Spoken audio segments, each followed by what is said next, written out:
Australia সফরে 22 রানে জিতল বাংলাদেশ এ দল। টপ অ্যান্ড টি-20 সিরিজে নিজেদের চতুর্থ ম্যাচে জয় ফেরেন বাংলাদেশ। সিরিজের প্রথম 3 ম্যাচের দুটিতে হেরে আসর থেকে বিদায়ের শঙ্কায় পড়ে যাওয়া বাংলাদেশ আজ নিজেদের চতুর্থ ম্যাচে অস্ট্রেলিয়ার নর্দার্ন টেরিটরি স্ট্রাইকের বিপক্ষে 22 রানে জয়লাভ করেন। মঙ্গলবার ডারউইনে টসে হেরে আগে ব্যাট করতে নেমে নির্ধারিত 20 ওভারে 4 উইকেট হারিয়ে 172 রান সংগ্রহ করেন বাংলাদেশ এ দল। 40 বলে 41 রান করেছেন আফিফ হোসেন। এছাড়া নুরুল হাসান সোহানের ব্যাট থেকে এসেছে 23 বলে 35 রান। জবাবে খেলতে নেমে 20 ওভারে 7 উইকেট হারিয়ে 150 রানের বেশি করতে পারেনি নর্দার্ন টেরিটরি।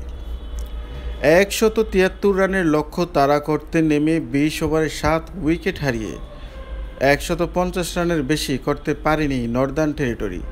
ইনিংসের দ্বিতীয় ওভারেই দলকে ব্রেক থ্রু এনে দেন হাসান মাহমুদ।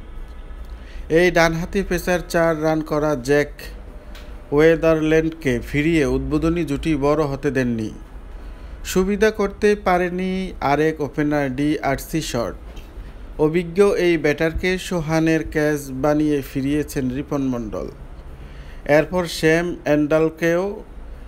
শ্যাম এলদারকেও দ্রুত আউট করে বোলিংয়ে দারুণ শুরু করে বাংলাদেশ। 24 রানে 3 উইকেট হারানো নর্দার্ন টেরিটরিকে টেনে তোলার চেষ্টা করেন কনর ক্যারল ও জর্ডান সিল্ক। দুজনেই মাঝের ওভারগুলোতে দারুণ ব্যাটিং করেছেন, তবে দুজনেই কাছাকাছি গিয়েও 50 না পাওয়ার আক্ষেপ নিয়ে ঘরে ফিরেছেন। সিল্ক কনরের বিদায়ের পর আর কেউ তেমন একটা প্রতিরোধ গড়তে পারেনি।